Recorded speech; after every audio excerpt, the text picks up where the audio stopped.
नमस्कार दोस्तों, स्वागत है आपका एसएससी बाय अंकित में। आप सभी को पता है कि आरआरबी एनटीपीसी 2024 की वैकेंसीज आ गई हैं। अगर मैं बात करूं ग्रेजुएट लेवल की तो 8113 वैकेंसीज आई हुई हैं ग्रेजुएट लेवल पर। 113 8113 और वहीं अंडर ग्रेजुएट की बात करूं तो 3445 वैकेंसीज टोटल आई हुई हैं। आप सभी को पता है कि किसी भी एग्जाम की प्रिपरेशन के लिए प्रीवियस ईयर क्वेश्चंस का बहुत इंपॉर्टेंस होता है।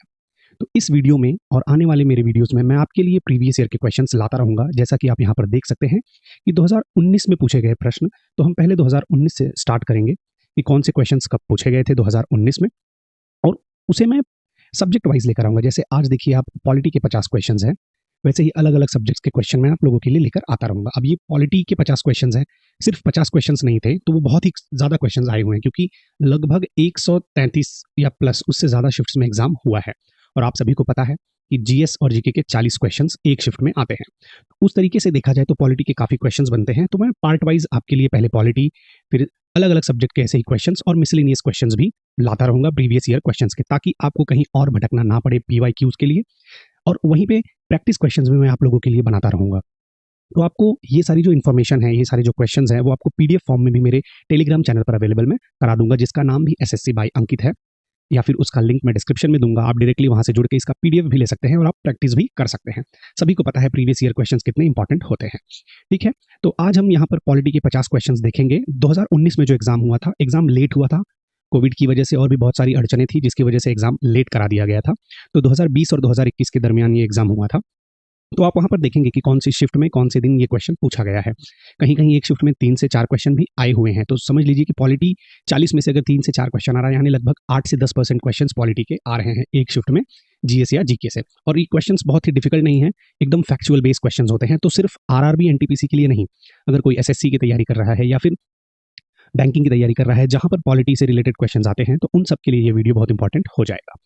ठीक है, तो वहीं पर आरआरबी एनटीपीसी का जो फॉर्म कैसे फिलअप करना है, उसके लिए मैंने एक अलग से डिटेल वीडियो आपको बनाकर दिया हुआ है, आप जाकर देख सकते हैं। उसमें मैंने स्टेप बाय स्टेप आपको बताया है कि कैसे कहाँ पर क्या फिलअप करना है, किस तरीके से डॉक्यूमेंट्स अपलोड करने हैं, क्या गलती आपको नहीं करनी है। मैंने वहाँ पर डेलिबरेटली गलतियाँ की हुई हैं आपको दिखाने के लिए, और उसे फिर सुधारने के लिए क्या करना है वो सारी चीज़ें मैंने आपको बताई है। फोटो के लिए वाइट बैकग्राउंड कैसे लगाना है ताकि आपका फोटो ऐसे लगे कि स्टूडियो में बनाया हुआ है।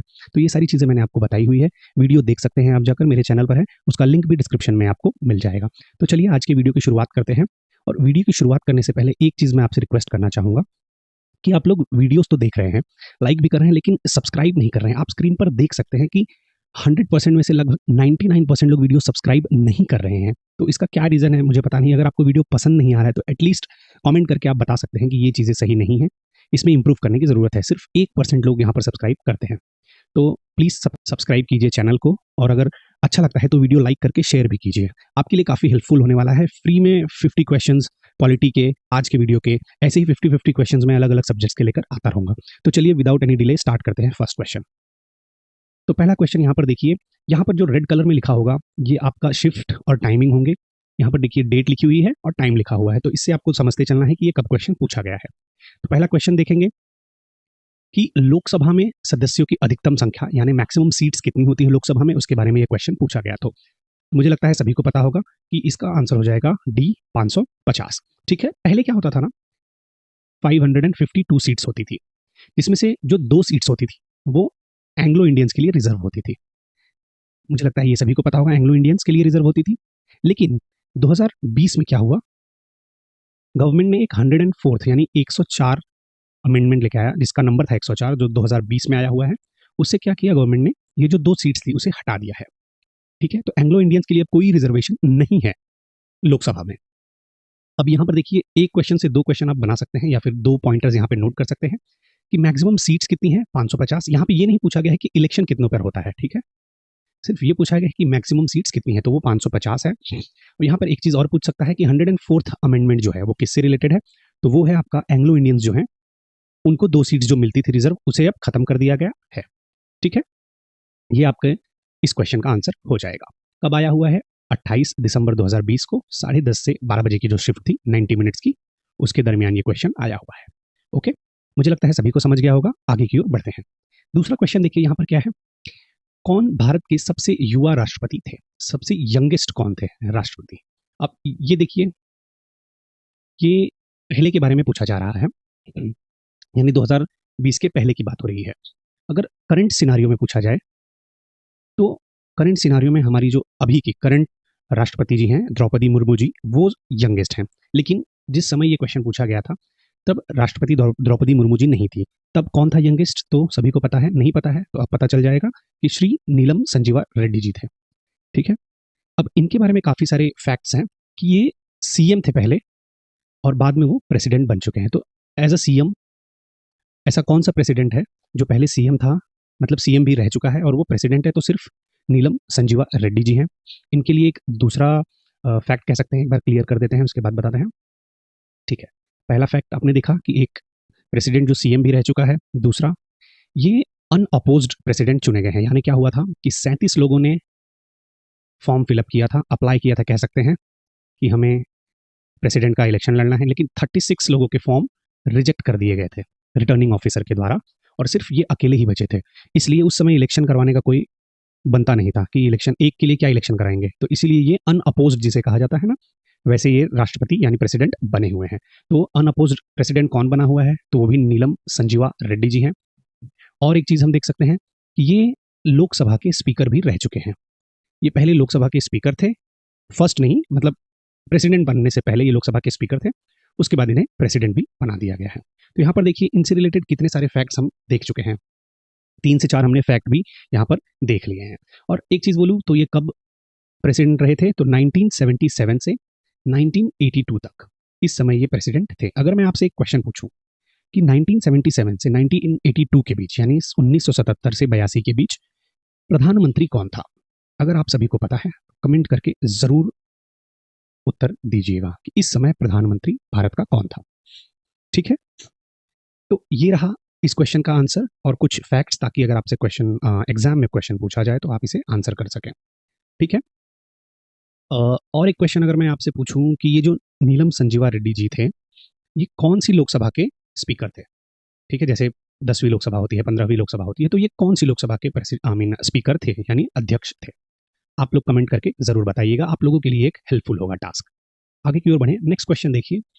यहाँ पर क्वेश्चन है कि संविधान सभा का विचार यानी कॉन्स्टिट्यूएंट असेंबली जो बनाई गई थी, उसका आइडिया किसने फर्स्ट टाइम दिया था। ठीक है, तो इसका आंसर हो जाएगा आपका M.N. रॉय जी।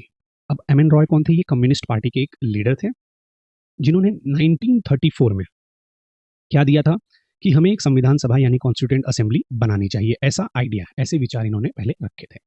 ये देखिए 28 तारीख को ही एग्जाम जब हुआ था 3 से 4:30 बजे वाली शिफ्ट में, 90 मिनट्स के एग्जाम में ये क्वेश्चन आया हुआ है। ठीक है, आप एज अ प्रैक्टिस भी ये सारे क्वेश्चंस देख सकते हैं। ओके, नेक्स्ट थोड़ा जल्दी करेंगे क्योंकि 50 क्वेश्चंस हैं, तो फटाफट करेंगे तो जाके ये जल्दी खत्म हो पाएगा। आगे देखिए, निम्नलिखित में से किस राज्य में विधान परिषद है। विधान परिषद आप सभी को पता है लेजिस्लेटिव काउंसिल, जैसे नेशनल लेवल पे पार्लियामेंट में अगर देखा जाए तो एक लोअर हाउस होता है, एक अपर हाउस होता है। लोअर हाउस को लोकसभा कहते हैं और अपर हाउस को राज्यसभा कहते हैं। वैसे ही स्टेट लेवल पर एक लोअर हाउस और एक अपर हाउस होता है। ठीक है, जिसे लोअर हाउस को क्या कहते हैं, विधान सभा कहते हैं, और अपर हाउस को विधान परिषद कहते हैं। इतना मुझे लग रहा है सभी को क्लियर है। तो वहां यहाँ पर यही क्वेश्चन पूछा गया है कि इन राज्यों में से कहां पर विधान परिषद यानी राज्य के लेवल पे, स्टेट लेवल पे अपर हाउस भी है। ठीक है, तो इसका आंसर हो जाएगा आंध्र प्रदेश। ठीक है, बहुत सारे राज्य हैं जिनकी आगे आपको लिस्ट देता हूं कि कहां कहां पर विधान परिषद यानी कि लेजिस्लेटिव काउंसिल है। तो यहां पर देखिए मैंने बताया है टोटल कितने राज्य हैं, 1 आंध्र प्रदेश, 2 बिहार, 3 कर्नाटक, महाराष्ट्र 4, तेलंगाना 5 और उत्तर प्रदेश 6। ये याद रखना है कि हमें लेजिस्लेटिव काउंसिल यानी विधान परिषद जो है ये 6 राज्यों में है। ठीक है, इनमें से राज्य कौन कौन से हैं आपने अभी देख लिया है। एक्चुअली तेलंगाना देखिए 2014 में बना है, तो ये आंध्र प्रदेश से अलग होकर बना है, माफ कीजिएगा। तो क्या हुआ है ना कि आंध्र प्रदेश में पहले से ही लेजिस्लेटिव काउंसिल थी, इसीलिए जब तेलंगाना बना तो उन्हें भी बनाकर दिया गया। नहीं तो ये उतना बड़ा स्टेट नहीं है कि लेजिस्लेटिव काउंसिल की जरूरत होती, बट स्टिल बनाकर दिया गया है। ठीक है, नीचे देखेंगे आप हिंदी में भी सारी चीजें लिखी हुई हैं। अब लेजिस्लेटिव काउंसिल है जो विधान परिषद है, उसे बनाने की बात आर्टिकल 169 यानी जो अनुच्छेद 169 है हमारी भारत के संविधान का, उसमें इसके बारे में बताया गया है। तो ये भी आप लोगों के लिए एक नोट करने वाली बात है कि लेजिस्लेटिव काउंसिल यानी विधान परिषद की बात कौन से आर्टिकल में की गई है, तो वो आर्टिकल 169 में की गई है। नोट कर लेना, हो सकता है एग्जाम में इस बार ये पूछ ले आपसे। नेक्स्ट देखेंगे, हाँ, ये देखिए, ये क्वेश्चन थोड़ा सा इंपॉर्टेंट है कि संविधान में से किस संशोधन द्वारा, यानी कौन सा अमेंडमेंट करके जो फंडामेंटल ड्यूटीज हैं उन्हें ऐड किया गया था। ठीक है, फंडामेंटल ड्यूटीज आप सभी को पता है, वो कौन से संविधान के संशोधन यानी कौन से अमेंडमेंट से ऐड की गई हैं, तो मुझे लगता है सभी को पता ही होगा। 42nd संशोधन जो 1976 में हुआ था, जिसे क्या कहा जाता है, मिनी कॉन्स्टिट्यूशन भी कहा जाता है। ओके, अब मुझे एक चीज़ आप ये बताइए, चलिए मैं ही बता देता हूँ कि जब 42nd अमेंडमेंट हुआ था तब पीएम कौन थी?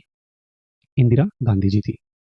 कभी कभी पूछ लेता है एक ऐसे क्वेश्चंस कि इस संशोधन के समय या इस अमेंडमेंट के टाइम कौन पीएम था या फिर कौन उस समय प्रेसिडेंट था। तो ये सारी चीज़ें भी आप एक बारी देखते चलेंगे, ठीक है।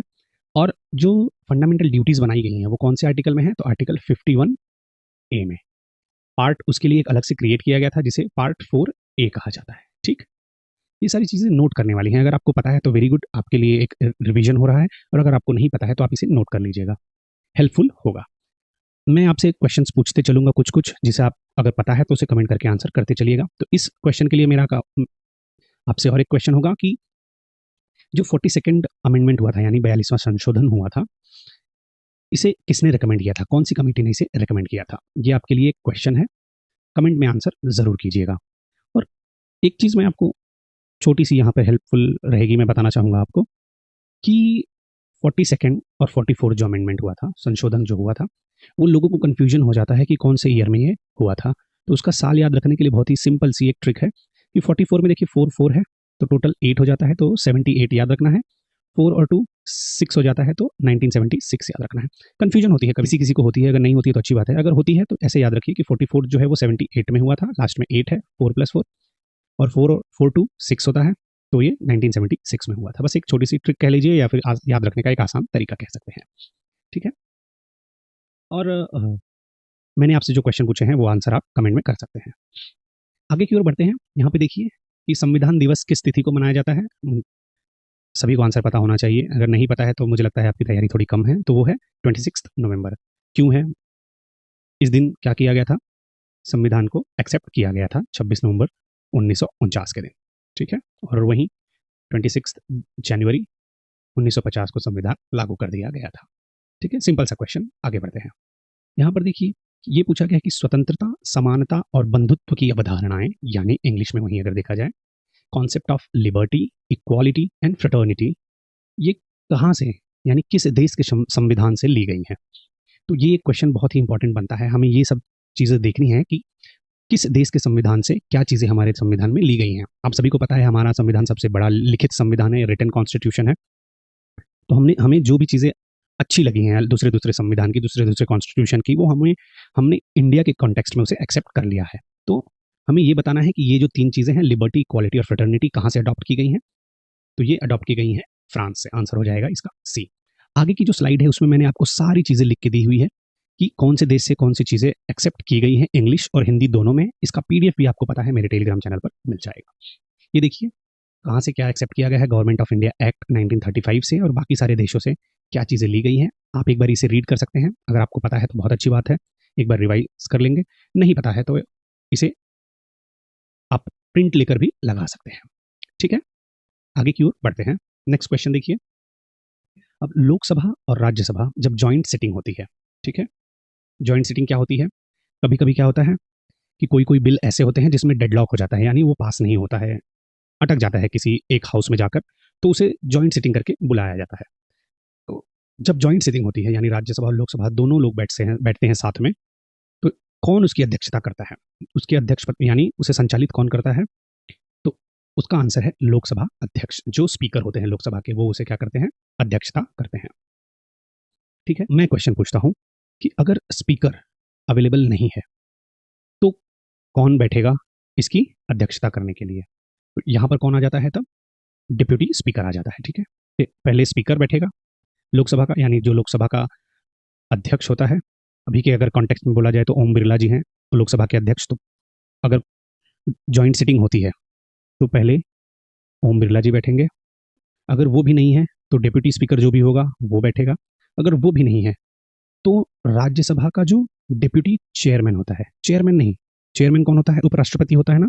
तो डिप्यूटी चेयरमैन जो होता है, डिप्यूटी चेयरमैन क्या कह सकते हैं उसे? अ, हिंदी में सभापति, उपसभापति जो होता है, उपसभापति जो होता है, उपसभापति जो होता है वो बैठता है कहाँ पर? जॉइंट सिटिंग की अध्यक्षता में। ठीक है, तो राष्ट्रपति जो, माफ करना, उपराष्ट्रपति जो है, जो सभापति होता है, वो जॉइंट सिटिंग में तो कभी बैठ ही नहीं सकता है।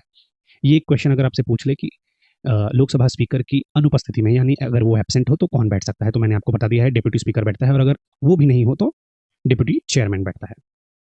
ठीक है, अब यहाँ पर अगर मैं आपको बताऊं तो 3 बिल जो हैं, इसे क्लियर कर लेते हैं। 3 बिल जो हैं वो जॉइंट सिटिंग में पास किए गए हैं। उनमें एक है डाउरी प्रोहिबिशन बिल है, डाउरी से रिलेटेड है, जो 1962 में पास किया गया था पहला। दूसरा जो है वो बैंकिंग से रिलेटेड है, बैंकिंग से, जो 1978 में पास किया गया था। और तीसरा है पोटा, प्रिवेंशन ऑफ टेररिज्म एक्ट जो है वो 2002 में पास किया गया था। ठीक है, ये ही 3 बारी जॉइंट सिटिंग में बिल्स पास किए गए हैं। ओके, और यहाँ पर अगर कोई आपको बिल पास करवाना है तो सिर्फ सिंपल मेजॉरिटी चाहिए। ये सारी चीज़ें आपको याद रखनी है। पूछ सकता है कि जॉइंट सिटिंग में अगर कोई बिल पास करवाना है तो वहाँ पर कौन सी मेजॉरिटी चाहिए? तो सिंपल मेजॉरिटी। सिंपल मेजॉरिटी क्या कि समझ लीजिए जितने लोग उपस्थित हैं, समझ लीजिए 400 लोग अगर आए हैं तो आधे और +1 इतने लोगों ने अगर उसे एक्सेंट दे दिया, उसे एक्सेप्ट कर लिया, तो बिल पास माना जाएगा। ठीक है, ये सिंपल मेजॉरिटी होती है। मुझे लगता है इस क्वेश्चन के लिए इतनी इन्फॉर्मेशन काफ़ी है। आगे की ओर बढ़ के नेक्स्ट क्वेश्चन देखते हैं। देखिए यहाँ पर मैंने बहुत सारी डिटेल्स लिखी हुई हैं। तो आर्टिकल 108 में जॉइंट सिटिंग का प्रावधान बताया गया है कि अनुच्छेद 108 के जरिए हम ये जान सकते हैं कि भारत की संसद में जॉइंट सिटिंग यानी लोकसभा और राज्यसभा दोनों के लोग साथ बैठकर किसी भी विधेयक पर यानी किसी बिल पर चर्चा करके उसे पास कर सकते हैं। ठीक है, नेक्स्ट क्वेश्चन में देखिए, ये एग्जाम देखिए दिसंबर में हुआ था ना, इसलिए नवंबर 2020 तक का क्वेश्चन पूछा गया है कि नवंबर 2020 तक भारत में उच्च न्यायालय यानी हाई कोर्ट्स कितने हैं?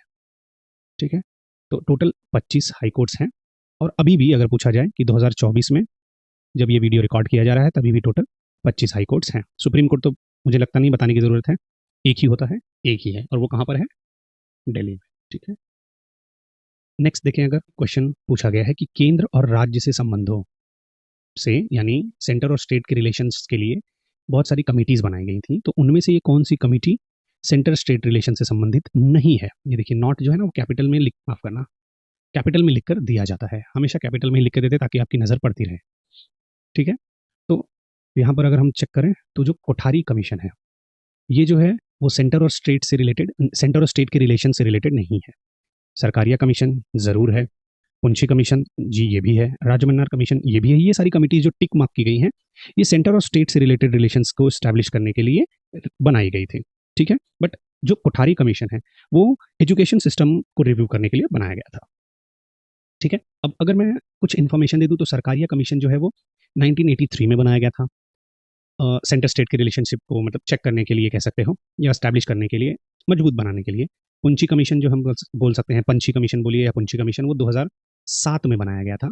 और वहीं राजमन्नार कमेटी जो है वो 1969 में बनाई गई थी। ये तीनों चीज़ें हमें याद रखनी है। एक थोड़ी इंटरेस्टिंग बात बताता हूँ कि जो राजमन्नार कमेटी है, ठीक है, इसने एक सजेशन दिया था कि जो ऑल इंडिया एग्जाम्स होते हैं या ऑल इंडिया जो सर्विसेज होती हैं, कौन सी सभी को पता है, अगर हम किसी एग्जाम की तैयारी कर रहे हैं तो इतना बेसिक होता है कि थोड़ी बहुत चीज़ें याद रखें। आईएएस आईपीएस जो होते हैं, इस राजमन्नार कमेटी ने ये सजेशन दिया था कि इन्हें अबॉलिश कर दीजिए, इन्हें समाप्त कर दीजिए। ठीक है, तो ये एक क्या कह सकते हैं, इंटरेस्टिंग फैक्ट हो सकता है। एग्जाम में आएगा नहीं आएगा उससे कोई लेना देना नहीं है, लेकिन जस्ट एक आपकी इन्फॉर्मेशन के लिए बता रहा हूँ कि इन्होंने देखिए कितना एक्सट्रीम लेवल का एक सजेशन दिया हुआ था कि ऑल इंडिया लेवल की जो सर्विसेज है उसे ही खत्म कर देनी चाहिए। ठीक है, तो ये राजमन्नार कमेटी के द्वारा सजेशन था। और यहाँ पर कोठारी कमीशन जो है वो एजुकेशन से रिलेटेड रिव्यू करने के लिए बनाया गया था। इन्होंने ही 10+2+3 वाली एक क्या कह सकते हैं सजेशन दिया था कि एजुकेशन पॉलिसी ऐसी होनी चाहिए कि 10+2+3 होना चाहिए। अभी एक नई एजुकेशन पॉलिसी बनाई गई है जिसमें 5+3+3+4 वाला चीज़ बताया गया है। एनईपी जिसे कहते हैं, न्यू एजुकेशन पॉलिसी जो है एनईपी, ये बनाई गई है, उसमें ये बताया गया है। लेकिन कोठारी कमीशन में 10+2+3 बताया गया था। आप कमेंट कीजिए कि एनईपी जो है, नेशनल न्यू एजुकेशन, माफ करना, न्यू एजुकेशन पॉलिसी जो है, ये कमेटी, कौन सी कमेटी ने इसका रिकमेंडेशन दिया है? ठीक है, उस कमेटी का नाम क्या है? एक्चुअली जो चेयरमैन होते हैं उन्हीं के नाम से कमेटी का नाम बना दिया जाता है। तो कोठारी कमेटी, जैसे दौलत सिंह कोठारी थे, उनके नाम पे कोठारी कमीशन बना दिया गया था। तो एनईपी जो है ये किसके नाम पर बनाया गया है? किस कमेटी के रिकमेंडेशन से बनाया गया है। आगे की ओर बढ़े, नेक्स्ट देखिए 2014 में इनमें से भारत का 29वां राज्य कौन सा है। अब देखिए, अब जो भारत में है वो तो टोटल 28 राज्य हैं, बट जब ये क्वेश्चन पूछा गया था उसके हिसाब से ये पूछा गया है कि 29वां राज्य कौन सा तब बनाया गया था, यानी 2014 में बनाया तो 29वां हो गया था ना, तो वो तेलंगाना इसका आंसर हो जाएगा। 2014 में आंध्र प्रदेश से निकाल कर इसे बनाया गया था। ठीक है, अब टोटल अगर देखा जाए तो 28 राज्य भारत में हैं। आगे की ओर बढ़े, देखिए क्वेश्चन फिर से विधान परिषद नहीं है कहाँ पर। अभी स्टार्ट जब हमने किया था तभी हमने देखा था कि किन किन राज्यों में विधान परिषद यानी लेजिस्लेटिव काउंसिल है। मैंने आपको पूरी डिटेल दी थी कि 6 स्टेट्स में है, उनमें से देखिए तेलंगाना में है, उत्तर प्रदेश जी हाँ, कर्नाटका जी हाँ, केरला में विधान परिषद नहीं है, लेजिस्लेटिव काउंसिल नहीं है। कौन से आर्टिकल में इसका वर्णन किया गया था ये भी मैंने आपको बताया, कितने स्टेट हैं ये भी मैंने आपको बताया है। ओके, अब आगे की ओर बढ़ते हैं, नेक्स्ट क्वेश्चन देखते हैं। ये देखिए 15वें वित्त आयोग क्या है, फाइनेंस कमीशन जिसे इंग्लिश में कहा जाता है 15th जो है उसके अध्यक्ष कौन है। अब फाइनेंस कमीशन क्या करता है, मुझे लगता है आप सभी को पता है, नहीं पता है तो एक लाइन में अगर मैं बताऊं शॉर्टकट में, कि जो स्टेट्स और सेंटर जो है, यानी जो यूनियन गवर्नमेंट है और जो स्टेट गवर्नमेंट है, उनके बीच में जो टैक्सेस कलेक्ट होते हैं वो उनका बंटवारा कैसे होगा, ये डिसाइड कौन करता है, फाइनेंस कमीशन करता है। ठीक है, तो 15वां वित्त आयोग जो था, जो जिस समय ये पूछा गया ना तब ये काफी चर्चा में था, न्यू था, तो करंट अफेयर के हिसाब से भी बोल सकते हैं कि ये क्वेश्चन था। तो उस समय उसके अध्यक्ष कौन थे, तो उसके अध्यक्ष थे NK सिंह जी। ठीक है, ये 15वें वित्त आयोग यानी फाइनेंस कमीशन के हेड थे। अभी 16th वित्त आयोग आ चुका है, 16th फाइनेंस कमीशन आ चुका है, उसके अध्यक्ष हैं जो वो अरविंद पानगरिया जी हैं। ओके, इसलिए मैंने उनका नाम यहाँ पर ऑप्शन में डाला है। ये ओरिजिनल जब क्वेश्चन था तो उसमें इनका ऑप्शन नहीं था। ठीक है, मैंने ये अभी ऑप्शंस बनाए हैं और अभी आपको डाल के दिखाया है। और वहीं 14th की बात की जाए तो YV रेड्डी जो हैं ये 14th फाइनेंस कमीशन के अध्यक्ष थे। अब यहाँ पर एक और ऑप्शन मैंने दिया है KC नियोगी। अब ये जो थे फर्स्ट फाइनेंस कमीशन जो बना था, ये आपको नोट करने वाली बात है, क्योंकि पूछ सकते हैं कि फर्स्ट फाइनेंस कमीशन के अध्यक्ष कौन थे, तो वो KC नियोगी जी थे। ठीक है, तो ये चीजें नोट कर लीजिएगा। KC नियोगी जी फर्स्ट है, 15th के NK सिंह जी थे, लेटेस्ट जो चल रहा है 16th उसके कौन है, अरविंद पानगरिया जी हैं। ओके, नेक्स्ट क्वेश्चन देखें, तो राज्यसभा में कितने सदस्य होते हैं पूछा है। ओके, तो कितने सदस्य होते हैं राज्यसभा में, 250 सदस्य होते हैं।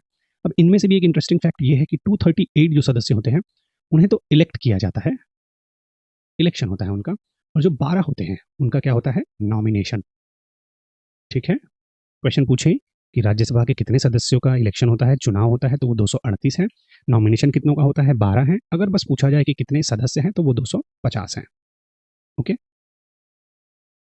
नेक्स्ट क्वेश्चन, यहाँ पर पूछा गया क्या है कि संविधान के किस भाग में यानी कौन से पार्ट में भारत के नागरिकों के मौलिक अधिकार शामिल है, यानी फंडामेंटल राइट। ये बहुत ही इंपॉर्टेंट क्वेश्चन है, ये तो इसे कह सकता हूँ 5 स्टार ये क्वेश्चन है। ठीक है, तो हम ये मुझे लगता है सभी को पता ही होगा, इसमें बताने की कोई क्या कह सकते हैं ज़रूरत नहीं है। पार्ट 3 जो है वो फंडामेंटल राइट से रिलेटेड है, यानी मूलभूत अधिकार जो हैं भारतीय नागरिकों के, वो भाग 3 में बताए गए हैं। यहाँ पर मैंने हिंदी में ऑप्शन नहीं दिए हुए हैं, बाकी और भी बहुत सारी जगहों पर जहाँ पर ज़रूरत है वहाँ पे मैंने हिंदी भी लिखा हुआ है। यहाँ पे हिंदी पे मैंने नहीं लिखा है, इसीलिए माफ़ी चाहूँगा, लेकिन जहाँ जहाँ पर मैंने ज़रूरी समझा है वहाँ पर हिंदी ऑप्शन दिए हुए हैं। ठीक है, ये पार्ट 3 में बताया गया है। नेक्स्ट क्वेश्चन, अब RTI एक्ट है, राइट टू इन्फॉर्मेशन, ये कब लागू किया गया था। तो RTI एक्ट अक्टूबर 2005 में इसे लागू कर दिया गया था। ठीक है, इसमें ज़्यादा कुछ बताने लायक है नहीं, तो बस याद रखना है कि RTI एक्ट अक्टूबर 2005 से लागू कर दिया गया है। नेक्स्ट आगे की ओर बढ़ें, भारत के संविधान में पहला संशोधन यानी फर्स्ट अमेंडमेंट कब किया गया था। फर्स्ट अमेंडमेंट लागू कब हुआ था, 1950 में 26 जनवरी को, और पहला अमेंडमेंट 1951 में ही कर दिया गया था, 1951 में ही। काफ़ी सारे मतलब उसमें चीज़ें संशोधित की गई थी कि थोड़ा सा जो फंडामेंटल राइट्स थे उसके ऊपर थोड़ा सा लिमिटेशन लगाई गई थी, रेस्ट्रिक्शन थोड़े लगाए गए थे, ज़मींदारी सिस्टम को अबॉलिश किया गया था। ठीक है, और एक 9th शेड्यूल बनाया गया था, 9th शेड्यूल।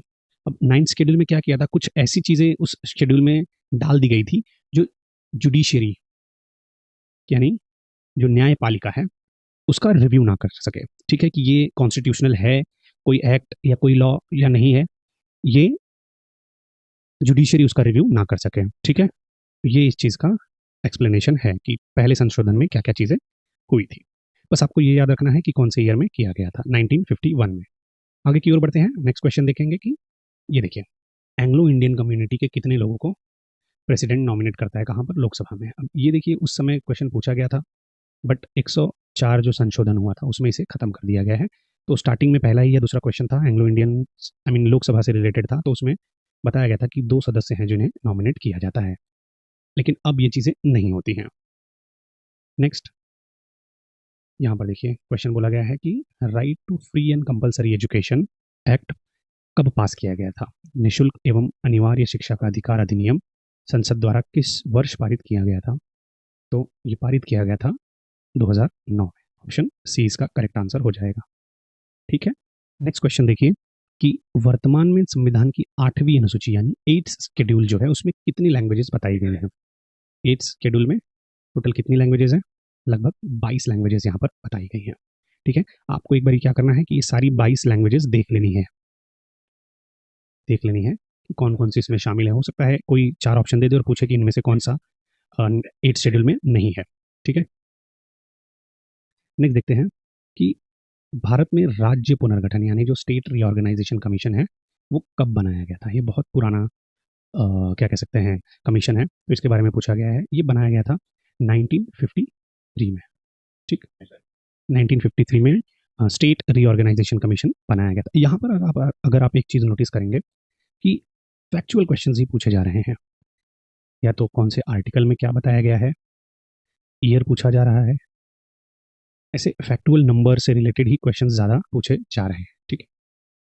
तो हमें यहाँ पर ध्यान रखना है कि 1953 में स्टेट रीऑर्गेनाइजेशन कमीशन बनाया गया था, और पहला अगर स्टेट बोला जाए तो 1956 में आंध्र प्रदेश था जो लैंग्वेज के बेसिस पे बनाया गया था, ठीक है।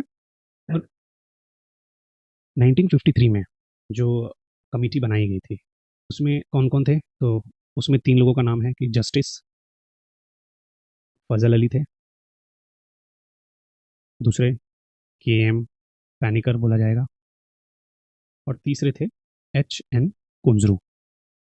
नाम याद रखना है, हो सकता है क्वेश्चन पूछे कि 1953 में जो स्टेट रीऑर्गेनाइजेशन कमीशन यानी राज्य पुनर्गठन आयोग बनाया गया था उसमें से इन चारों में से कौन से मेंबर नहीं है। 4 ऑप्शन दे देगा, उनमें से इनके 3 नाम होंगे और एक कोई अलग नाम होगा, तो ये भी आप चीज़ें देख सकते हैं, ठीक है। आगे की ओर बढ़ें, यहाँ पर देखिए आया राम गया राम, ये एक बहुत ही इंटरेस्टिंग स्टोरी है। तो ये पूछा जा रहा है कि ये किसकी वजह से पॉपुलर हो गया है, ये जो एक्सप्रेशन बोल सकते हैं, स्लोगन बोल सकते हैं, तो उनके नाम में ही आंसर है, गया लाल के नाम पे। एक्चुअली ये क्या है कि हरियाणा जो है, प्रदेश जो है, हरियाणा प्रदेश, वहाँ पर क्या हुआ था कि पहला इलेक्शन था, पहली बार यहाँ पर इलेक्शन हो रहे थे 19 अराउंड 67 में। तो उस समय क्या हुआ था कि टोटल 81 मेंबर हुआ करते थे, अब तो 90 हो गए हैं। अभी इलेक्शन होगा या फिर चालू है हरियाणा में, तो 90 सीट्स के लिए होगा, पहले 81 सीट्स के लिए हुआ करता था। तो वहाँ पर क्या हुआ था कि जो गयालाल जी हैं ये एक इंडिपेंडेंट, ये गयालाल जी हैं जो ये इंडिपेंडेंट MLA इलेक्ट हो गए थे, यानी जीत गए थे। तो इन्होंने क्या किया, इलेक्शन के तुरंत बाद कांग्रेस ज्वाइन कर ली, विद इन आवर्स यानी 1-2 घंटे के बीच में ही कांग्रेस ज्वाइन कर ली। फिर उसके 2-3 घंटे बाद इन्होंने एक दूसरी यूनियन, क्या कह सकते हैं, एक कोलिशन था उसे ज्वाइन कर लिया, और फिर क्या हुआ, शाम होते होते वो फिर से कांग्रेस में वापस आ गए। तो अगर देखा जाए कि 9 से 10 आवर्स के बीच में इन्होंने 3 पार्टीज बदल दी थी, ठीक है। तो इन्हीं को देखते हुए जो कांग्रेस के एक लीडर थे उन्होंने क्या कहा कि आया राम गया राम वाला एक एग्जाम्पल बना दिया था, एक्सप्रेशन बना दिया था, ठीक है। तो एक जस्ट छोटी सी स्टोरी थी ताकि लोगों को याद रहे, और इन्हीं सब की वजह से फिर वो एंटी डिफेक्शन जो कानून है वो लाना बहुत ज़रूरी हो गया था, इसे दल बदल कानून कहा जाता है, राइट, ठीक है। तो आया राम गया लाल की वजह से फेमस हो गया है। इसके पीछे की क्या स्टोरी थी वो भी आपका चल गई है। नेक्स्ट देखेंगे कि टोटल नंबर ऑफ आर्टिकल्स कितने थे, यानी पहले जब कॉन्स्टिट्यूशन इम्प्लीमेंट किया गया, लागू किया गया, तो कितने अनुच्छेद उसमें थे। तो टोटल 395 अनुच्छेद उसमें थे जब संविधान बना था। अब अगर देखा जाए तो कितने हैं, 448 आर्टिकल्स हैं,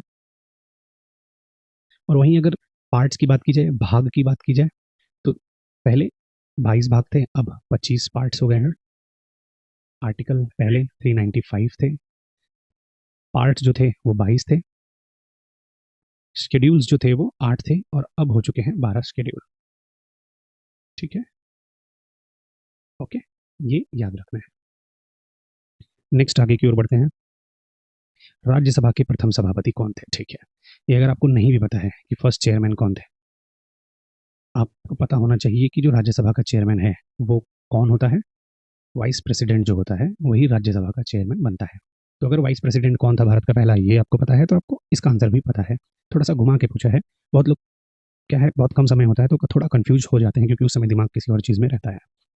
तो पहला देखेंगे, डॉक्टर सर्वपल्ली राधाकृष्णन जी जो थे वो भारत के पहले उपराष्ट्रपति थे और वही राज्यसभा के चेयरमैन भी थे।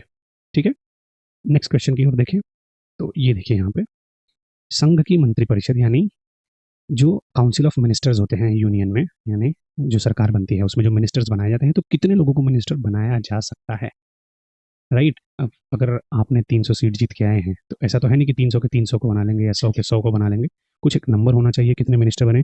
क्यों ऐसा रेस्ट्रिक्शन लगाया गया है? नहीं तो क्या होगा, कोalition गवर्नमेंट बनाई जाएगी और सभी को लालच दिया जाएगा ना कि भाई आप हमें ज्वाइन कर लीजिए, आपको मिनिस्ट्री दे देंगे, आप हमें ज्वाइन कर लीजिए, आपको ये मिनिस्ट्री दे देंगे। इसीलिए कुछ रेस्ट्रिक्शन है। तो वो कितने परसेंट हैं जिन्हें, जितने काउंसिल ऑफ मिनिस्टर्स बनाए जा सकते हैं, तो वो है 15%। ठीक है, जितने मेंबर के हाउस, आई मीन जितने मेंबर्स होते हैं हाउस में, लगभग 543 है, माफ कीजिए, तो उसके 15% सिर्फ आप क्या बना सकते हैं, मिनिस्टर बना सकते हैं। ठीक है, मुझे लगता है ये आपको समझ में आ गया होगा। अगर एक एग्जाम्पल दूं मैं, तो कुछ नंबर्स भी बताए गए हैं, ऐसा नहीं है कि सिर्फ क्या कहते हैं परसेंटेज ही है, क्योंकि गोवा जैसा राज्य है, गोवा में सिर्फ 40 सीट्स हैं। ठीक है, अगर उसमें 15% देखा जाए तो कितना होगा, मुझे लग रहा है 8 मेंबर्स होंगे। तो 8 मिनिस्ट्री, माफ कीजिए, 8 मंत्री बनाना भी उतना वो नहीं है कि राज्य का कार्यभार देख सकते हैं। इसीलिए एक मिनिमम नंबर दिया गया है कि 12, 15% हो या 12 हो। ठीक है, ये राज्य से रिलेटेड है।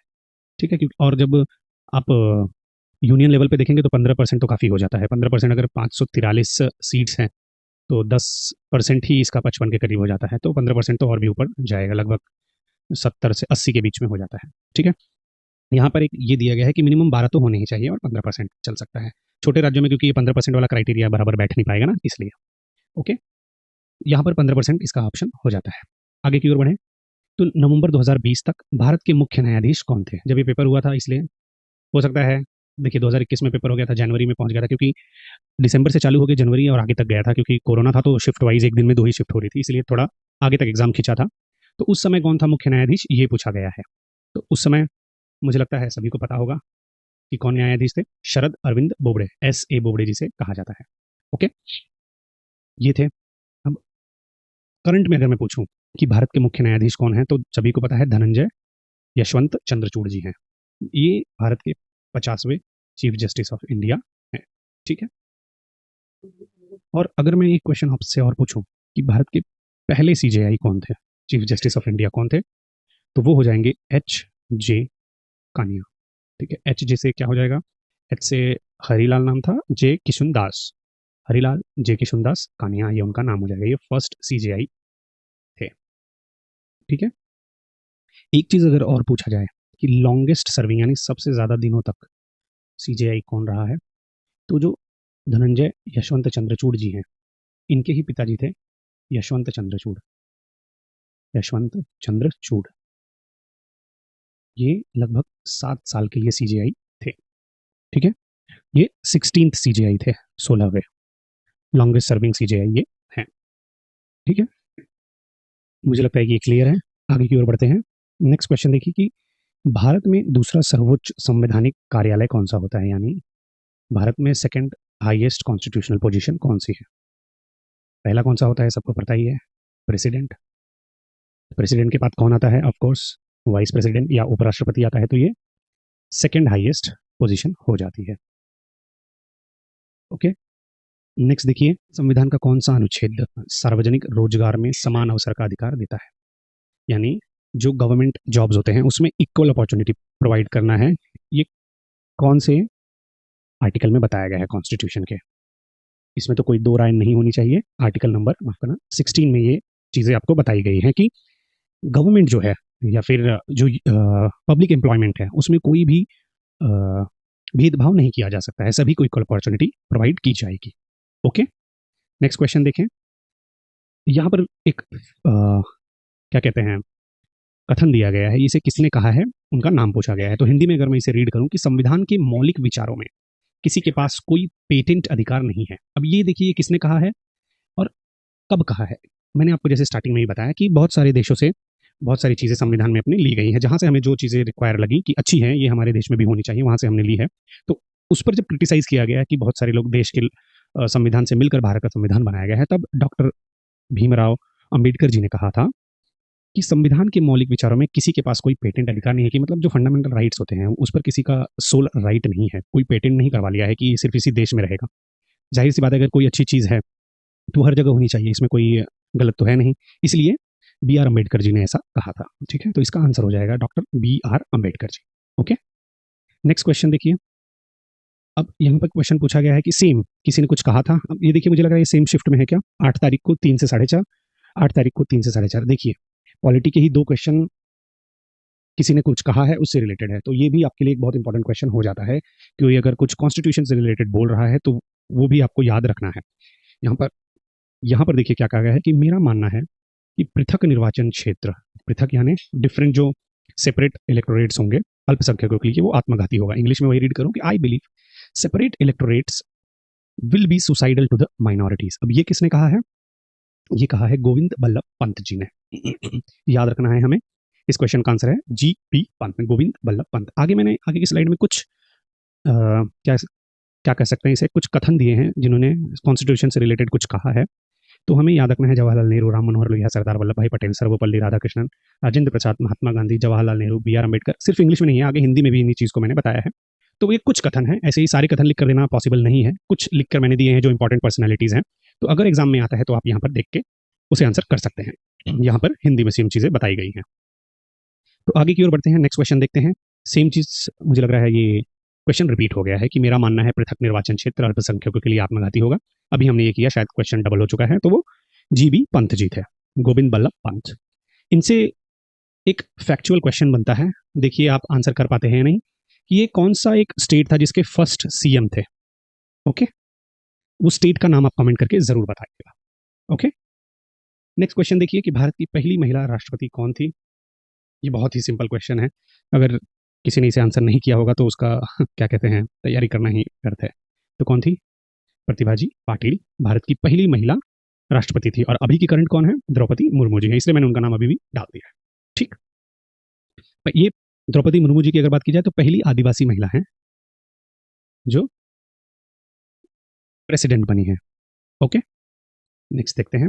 भारत के संविधान के अनुसार संघ के रक्षा बलों की यानी जो डिफेंस फोर्सेस का सुप्रीम कमांडर जिसे कहते हैं वो कौन होता है। ऑफ कोर्स सभी को पता है, प्रेसिडेंट सुप्रीम कमांडर होता है, तीनों भी आर्मी का। ठीक, डिफेंस फोर्सेस जो होते हैं उनका तीनों का हेड कौन होता है, प्रेसिडेंट राष्ट्रपति होता है। नेक्स्ट क्वेश्चन देखिए, विश्व का सबसे लंबा लिखित संविधान किस देश का है, भारत देश का है। सबसे लार्जेस्ट रिटन लिखित, इंडिया। बहुत सिंपल सिंपल क्वेश्चन है, इस पर कुछ डिस्कस करने की जरूरत नहीं है। आगे बढ़ते हैं। छत्तीसगढ़, उत्तराखंड और झारखंड, ये 3 स्टेट कौन से साल में बनाए गए थे। बहुत ही क्या कह सकते हैं इसे, इजी क्वेश्चन की कैटेगरी में आता है, क्योंकि भारत में 2014 में लास्ट राज्य जो है वो 2014 में बना था। हमने आज देखा उसे तेलंगाना नाम था। उसके बाद यानी उसके पहले अगर देखा जाए तो सन 2000 में 3 राज्य बनाए गए थे। वो कौन से थे, यही तीनों राज्य थे, छत्तीसगढ़, उत्तराखंड, झारखंड। ठीक है, आगे की ओर बढ़े। नेक्स्ट क्वेश्चन देखिए कि भारत के संविधान में से निम्नलिखित में से किस अनुच्छेद के तहत अंतरराज्य विवाद यानी इंटर स्टेट जो डिस्प्यूट्स होते हैं वो किस आर्टिकल में बताया गया है कि उनके लिए कोई एक काउंसिल बनाई जानी चाहिए। ठीक है, तो वो कौन से आर्टिकल होंगे, आर्टिकल 263 में इनके बारे में बताया गया है। ठीक है, आर्टिकल 263 की में बताया गया है। अब अगर आर्टिकल 262 की बात की जाए, यहाँ पे देख लेते हैं ये जो आर्टिकल्स बताए गए हैं इनका क्या रेलेवेंस है। आर्टिकल 262 जो है वो जो क्या कहते हैं पानी होता है ना, वाटर जो होता है वो 2 स्टेट्स में कैसे डिवाइड होगा उसके बारे में आर्टिकल 262 में बताया गया है। ठीक है, वाटर डिस्ट्रीब्यूशन जो होता है इंटर स्टेट का, उसके बारे में 262 में बताया गया है।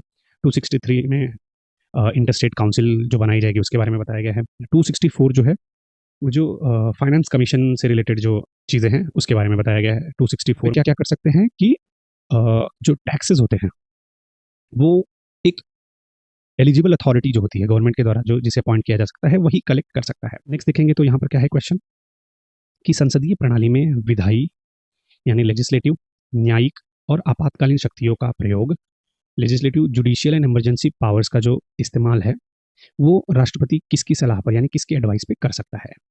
लेजिस्लेटिव, जुडिशियल और इमरजेंसी, इन 3 शक्तियां होती हैं उनके पास, आप सभी को पता है राष्ट्रपति के पास पावर है, तो वो किसकी एडवाइस पे ये यूज कर सकते हैं, वो काउंसिल ऑफ मिनिस्टर जो होते हैं, मंत्री परिषद जो होती है उसकी सलाह पर, उसकी एडवाइस पर इन शक्तियों का प्रयोग वह कर सकते हैं। तो ये जो सलाह है ये किस आर्टिकल में बताई गई है कि मंत्रिपरिषद उन्हें सलाह दे सकती है, तो ये बताया गया है आर्टिकल 74 के क्लॉज 1 में।